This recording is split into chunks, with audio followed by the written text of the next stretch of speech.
नमस्कार, मैं हूं सूर्य नारायण भारती। आप देख रहे हैं खगड़िया आर पार न्यूज़। आर पार न्यूज़ में सबसे पहले आपका स्वागत। नगर परिषद क्षेत्र में चुनाव अभी फिलहाल नज़दीक है और नगर परिषद क्षेत्र के भावी प्रत्याशियों के द्वारा विभिन्न प्रत्याशियों पर आरोप प्रत्यारोप का दौर जारी। तो आइए इसके साथ संजय खंडेलिया ने क्या कहा। उसने कहा कि बीते 15 वर्षों के कार्यकाल में पति पत्नी की सरकार नगर परिषद को दीमक के तरह चाट गई है। जनता विकास की राशि चट कर जाना आसान नहीं है।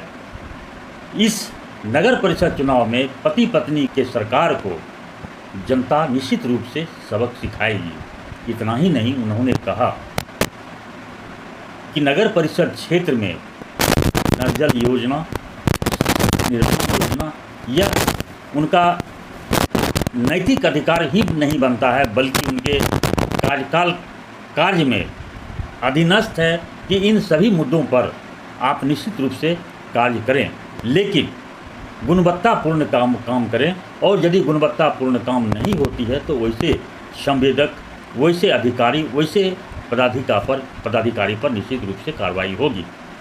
तो निश्चित रूप से उन्होंने कहा कि आने वाले समय में नगर परिषद के चुनाव में जनता सबक सिखाने के लिए तैयार बैठी है। जिले में आपराधिक घटना की बढ़ोतरी दिन प्रतिदिन होती जा रही है। एक एक दिन में 3-3 लोगों की हत्या हो जाती है, अपराधी फरार हो जाते हैं, लेकिन पुलिस इसमें उसे गिरफ्तार करने में असफल रही है और उस पर कार्रवाई भी करना मुनासिब नहीं समझते हैं। क्या कहेंगे इस पर? क्योंकि आप एनडीए गठबंधन से ताल्लुकात रखते हैं और आपकी भी सहभागिता इसमें है आपराधिक मामले में दखल देना, क्या कहें?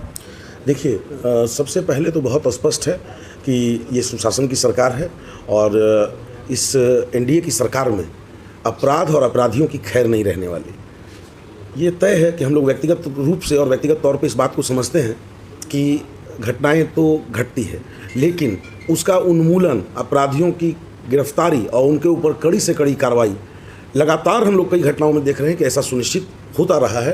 कहीं भी कोई भी अपराधी बख्शा नहीं जाता। उसकी आयु, अपराधी की आयु ज़्यादा नहीं हो सकती। और जहाँ तक आप अभी की घटना का जिक्र कर रहे हैं तो हम लोगों के संज्ञान में है। हमारी बात हुई है, हमारे जो पुलिस अधीक्षक हैं उनसे भी इस विषय पर चर्चा हुई है। जो घटना हुई हमारे चातर के जो पैक्स अध्यक्ष थे उसमें 2 लोगों की ऑलरेडी गिरफ्तारी हो चुकी है और पुलिस जो है, जैसा कि हम लोगों की जानकारी में है कि बहुत उन लोगों ने पॉइंट आउट कर लिया है और वो दिन दूर नहीं है। देखिए, एक चीज़ तय है कि कुछ ना, जब घटना घटी है तो अपराधी तो पकड़े जाएंगे, लेकिन कुछ ना कुछ एक रियल मतलब जो समय कुछ लगता है वो समय तो लगेगा, क्योंकि जो जिसने अपराध किया है वो जाके कहीं बैठा हुआ नहीं है कि उसको पुलिस जाएगी और उसको उठा के ले आएगी। ये जहाँ तक जो इसके पीड़ित पक्ष हैं, परिजन हैं, तो हमारी पूरी संवेदना और पूरी वेदना से, उनकी वेदना से हम लोग जुड़े हुए हैं। और कल हमारे माननीय सांसद खुद जा भी रहे हैं सभी जगह मिलने, और जैसी आवश्यकता होगी प्रशासन से और जिन आला अधिकारियों से सबसे बात भी करेंगे।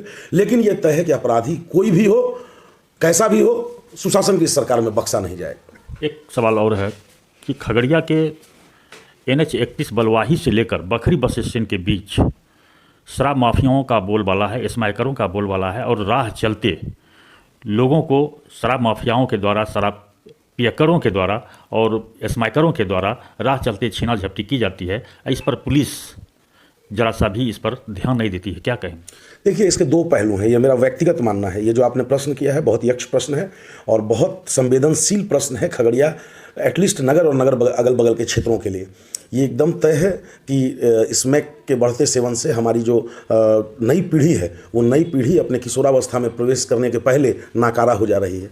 लेकिन हमने प्रशासन के लोगों से भी आग्रह किया है कि कार्रवाई का स्वरूप थोड़ा वृहद करना पड़ेगा। सिर्फ नशेड़ियों पे कार्रवाई के नाम पे खाना पूर्ति ना हो। जो इसके सौदागर हैं, जो इसके होलसेलर हैं, जो इसके रिटेलर हैं, उनको टारगेट करके उन लोगों की गिरफ्तारी हो, उन लोगों का माल बरामद हो, उन लोगों को आर्थिक जो उनका नेक्सस है उसको तोड़ा जाए और उन लोगों पे CCA लगा के उन लोगों को जेल भेजा जाए। इस तरह की बातें हम लोगों ने जो जिला के आला अधिकारी हैं उनसे रखी है। ये एक पहलू है। कि प्रशासन, लेकिन ये जो चीज़ें हैं ये सिर्फ प्रशासन का दायित्व तो नहीं है या सिर्फ सरकार का दायित्व तो नहीं है, इन चीज़ों को समझना होगा। सामाजिक तौर पे भी इन चीज़ों के लिए यहाँ हमारे स्थानीय लोगों को आगे आना होगा, जागरूकता बढ़ानी होगी, क्योंकि जो बच्चे ऐसा कर रहे हैं वो कहीं बाहर के बच्चे नहीं हैं, वो हमारे आपके इसी समाज के इसी बीच के बच्चे हैं। और सामाजिक जो दायित्व है उसका भी निर्वहन करना होगा, तभी इस कुरीति, इस बुराई से ये जो हम लोगों के जहर की तरफ फैल रही है हमारे समाज में, हमारे नौनिहालों में, हमारे समाज के बच्चों में, तभी उस पर काबू पाया जा सकता है, अंकुश पाया जा सकता है। एक अंतिम सवाल है कि आप की धर्मपत्नी मीना गुप्ता खंडेलिया आगामी नगर परिषद चुनाव में भावी नगर सभापति के उम्मीदवार होंगी, और शहर की स्थिति जिस तरह का देखा जा रहा है कि राह चलते लोग भी लगते हैं कि पी के चल रहे हैं, और छोटी बड़ी गाड़ियां भी इधर से उधर डगमगाते चल रही है, आपके विजयी होने के पश्चात आपका क्या सोच होगा नगर के लिए, क्या करें? अति शीघ्र हमारी जो प्रत्याशी हैं, निवर्तमान वार्ड पार्षद हैं मीना गुप्ता खंडेलिया, उनका विजन डॉक्यूमेंट, उनका मैनिफेस्टो पब्लिक डोमेन में लाया जाएगा। जो ज्वलंत समस्याएं अभी हैं शहर की, वर्तमान शहर की, विस्तारित पे मैं अलग से बात कहूँगा, जो वर्तमान शहर है उसकी जो ज्वलंत समस्याएं हैं उसको हम लोग रिकॉर्ड 100 दिन के अंदर रिजॉल्व करेंगे, क्योंकि उस काम को करने के लिए किसी चीज़ की कमी नहीं है आज के नगर परिषद के पास में। लेकिन शहर की इस बदहाली का जो ये आलम है आज, ये 15 साल के पति पत्नी के सरकार के पाप का परिणाम है। लूट खसोट उन्होंने इस खगड़िया नगर परिषद को जिस तरह से छत विक्षत करके सरकारी राशि को लूटने का काम किया है, उन लोगों ने जिस तरह से विकास कार्य के नाम पे जिस तरह से जितना बड़ा घोटाला किया है कि आने वाले समय में जब इसकी जांच होगी तो एक भी व्यक्ति नहीं बचेगा। जिस तरह से सड़कों के नाम पे डुप्लीकेसी हुई है, जिस तरह से एक ही योजना के नाम पे 3 बार फंड निकाला गया, फर्जी रूप से बहाल जेई ने जिस तरह से जो काले कारनामे किए हैं, सब कोई नहीं बख्शा जाएगा। और जिस समय अगर जनता, जो कि मुझे लगता है कि जनता मन बना चुकी है, अब कहीं कोई किसी से लड़ाई नहीं है, और हम लोग आए तो ये आपके पोर्टल के माध्यम से आज मैं ऐलान करता हूं कि रिकॉर्ड 100 दिन के अंदर जो 3-4 बड़ी ज्वलंत समस्याएं हैं उसका निराकरण खगड़िया नगर परिषद क्षेत्र की जनता को देंगे। क्या शुभ नाम होगा? संजय खंडेलिया, प्रदेश प्रवक्ता, भाजपा ओबीसी मोर्चा।